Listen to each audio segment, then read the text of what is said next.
Baik guys, ini kita akan mencoba untuk membuat vlog ya, motovlog di wilayah Sumatera Barat, tepatnya di jalan menuju antara Padang ke Solo ya. Ini pengalaman baru, kita pakai motovlog. Kebetulan kita pakai action cam di sini dan kita tempatkan di sepeda motor ya. Kita memakai moda sepeda motor ini. Kita mencoba untuk explore daerah jalan antara Padang ke Solo ya. Kita mulai tadi dari Padang sekitar pukul 8.30 pagi ya. Ini kita menggunakan sepeda motor dan action cam kita taruh di sepeda motor, jadi ada sedikit jelo ya, karena tidak ada stabilizer, jadi getaran pada sepeda motor merambat ke action cam. Nanti mungkin akan kita perbaiki selanjutnya. Sekarang apa yang ada kita pakai. Jadi sekelumit tentang jalanan yang menghubungkan antara Padang dan Solo. Ini merupakan jalanan yang relatif besar dan lebar. Jadi kalau lebarnya sekitar hampir 10 meter ini, hampir kurang lebih 8 meter lebih lah. Adapun lalu lintas atau moda transportasi yang biasa lewat sini adalah truk, kendaraan pribadi, bis penumpang, dan sepeda motor. Untuk kepadatan jalan di sini tidak terlalu padat, bahkan terbilang lengang karena merupakan jalur jalan pegunungan. Jadi pada hari ini kebetulan hari Minggu tanggal 20 Februari ya. Jadi beberapa kali kami menjumpai beberapa serombongan sepeda motor yang mungkin mereka juga mengadakan tur komunitas ya. Adapun beberapa yang bisa diulas di jalan yang bukan antara Padang dan Solo adalah merupakan jalan pegunungan yang berliku-liku, terus lumayan mulus buat mic-nya. Ada beberapa lubang jalan di beberapa bagian, tetapi tidak terlalu membahayakan bagi pengendara. Yang relatif harus waspada adalah pengendara roda 2 ya. Di sini kita jumpai beberapa truk-truk besar yang melintas. Jadi ada yang bermuatan minyak sawit, ada yang bermuatan bahan-bahan pokok, juga beberapa kendaraan angkutan pribadi. Jadi ini mungkin hari Minggu banyak warga yang menggunakan untuk kesempatan berwisata, karena memang banyak tempat wisata di sepanjang atau di jalan tersebut. Di antaranya adalah Tahura, Bung Hatta. Jadi di situ ada semacam tempat yang luas yang dilengkapi dengan beberapa fasilitas umum yang bisa digunakan untuk tempat rekreasi.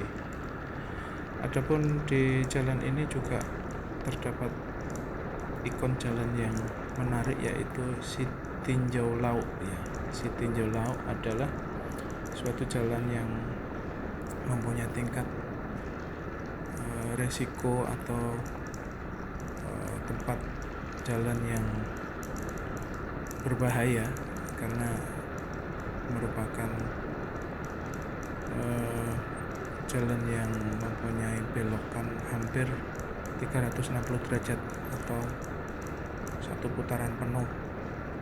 Selain belokannya hampir satu putaran penuh, juga setelah merupakan jalan yang mempunyai kontur menanjak. Jadi selain berbentuk seperti lingkaran, yang dari arah Padang ke Solo itu harus menanjak dan tanjaknya relatif tinggi. Jadi itu nanti akan kita ulas ketika kita melewati atau kita menjumpai kelokan Sitinjau Laut ya. Beberapa tanjakan juga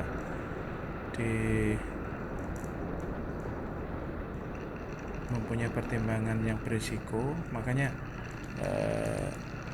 tidak salah apabila ada orang-orang yang mencoba untuk membantu dengan mengatur lalu lintas dengan tujuan agar tidak terjadi kecelakaan, karena kelokan-kelokannya lumayan tajam, dikhawatirkan bisa menimbulkan kecelakaan bagi pengguna jalan yang tidak menguasai medan.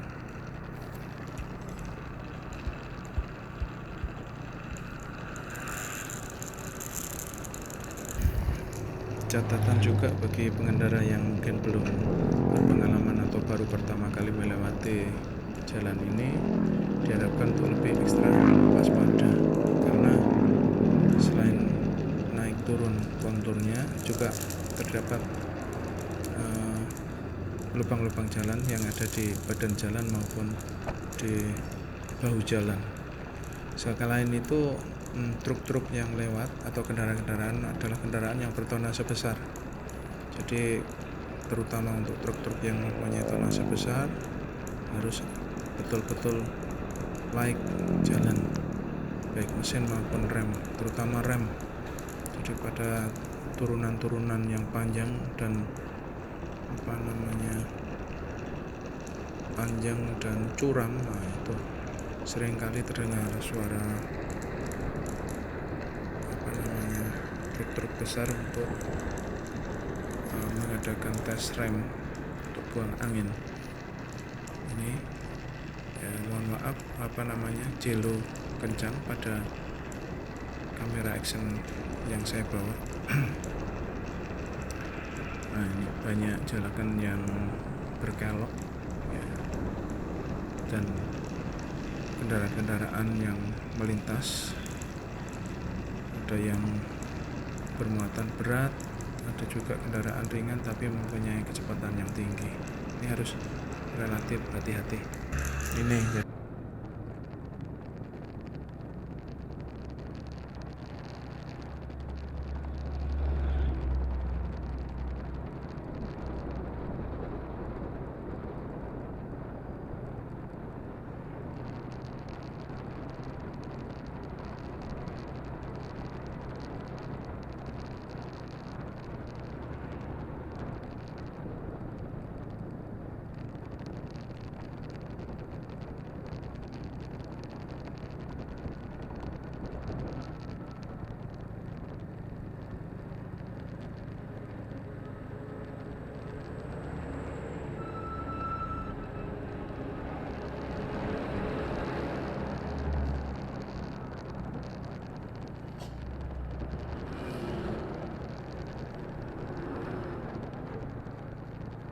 kita melewati atau kita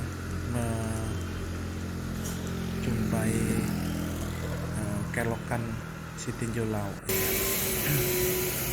Beberapa tanjakan juga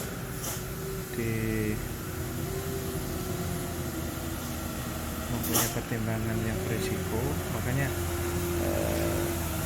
tidak salah apabila ada orang-orang yang mencoba untuk membantu dengan mengatur lalu lintas dengan tujuan agar tidak terjadi kecelakaan, karena kelokan-kelokannya lumayan tajam dikhawatirkan bisa menimbulkan kecelakaan bagi pengguna jalan yang tidak menguasai medan.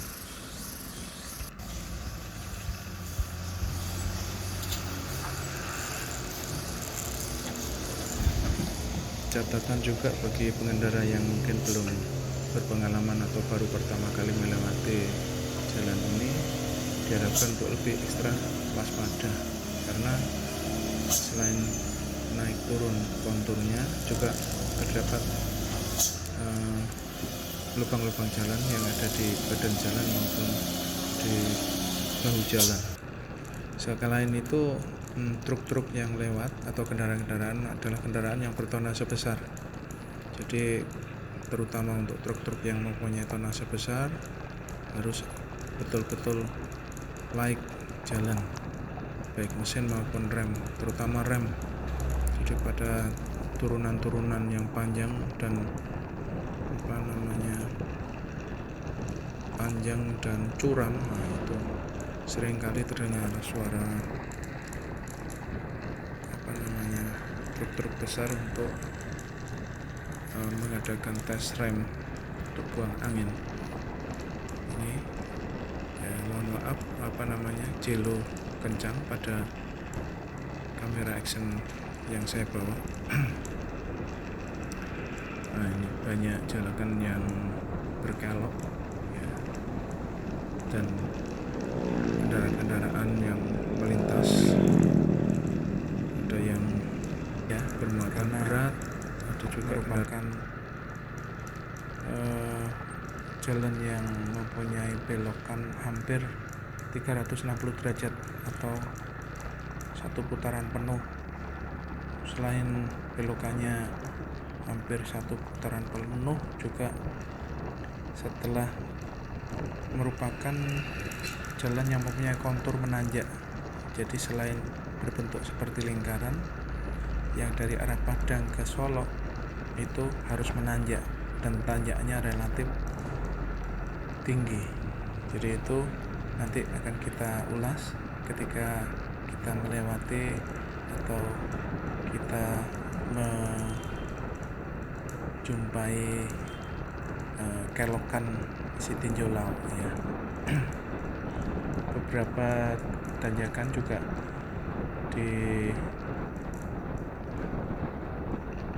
mempunyai pertimbangan yang berisiko, makanya tidak salah apabila ada orang-orang yang mencoba untuk membantu dengan mengatur lalu lintas dengan tujuan agar tidak terjadi kecelakaan, karena kelokan-kelokannya lumayan tajam, dikhawatirkan bisa menimbulkan kecelakaan bagi pengguna jalan yang tidak menguasai medan.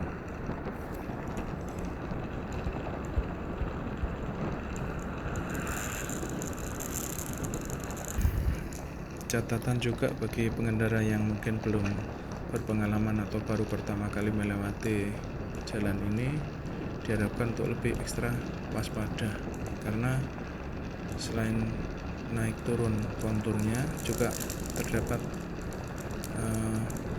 lubang-lubang jalan yang ada di badan jalan maupun di bahu jalan. Sekali lain itu truk-truk yang lewat atau kendaraan-kendaraan adalah kendaraan yang bertonase besar. Jadi terutama untuk truk-truk yang mempunyai tonase besar harus betul-betul laik jalan, baik mesin maupun rem, terutama rem. Jadi pada turunan-turunan yang panjang dan panjang dan curam, itu seringkali terdengar suara truk-truk besar untuk mengadakan tes rem untuk buang angin. Ini ya, mohon maaf jelo kencang pada kamera action yang saya bawa. Nah, ini banyak jalanan yang berkelok ya, dan kendaraan-kendaraan yang melintas, ada yang bermuatan berat, ada juga kendaraan ringan tapi mempunyai kecepatan yang tinggi. Ini harus relatif hati-hati.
Nah ini apa namanya, kita bisa lihat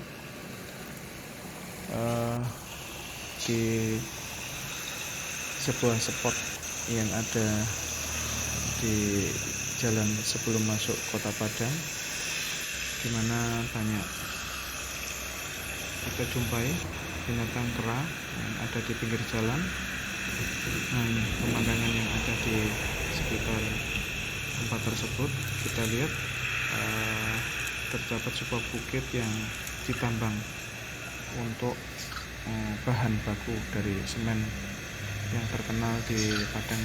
Nah, beberapa primata yang kita lihat berupa ekor panjang. Kita jumpai mereka sangat dekat dengan jalan dan kadang-kadang melintas di jalan. Makanya adapun bukit-bukit yang ada di sana merupakan sumber bahan baku dari minyak atau semen. Ya, ini semuanya ditambang sebagai bahan baku pembuatan semen. Untuk situasi vegetasinya merupakan vegetasi heterogen berupa tanaman kelapa dan tanaman hutan yang lain. Sebetulnya indah sekali, masih asli. Ini merupakan jajaran perbukitan atau pegunungan Bukit Barisan yang membujur dari Aceh sampai ke Lampung. Salah satunya adalah di Padang ini. Mungkin bisa kita ulas dan eksplor dalam motovlog kali ini.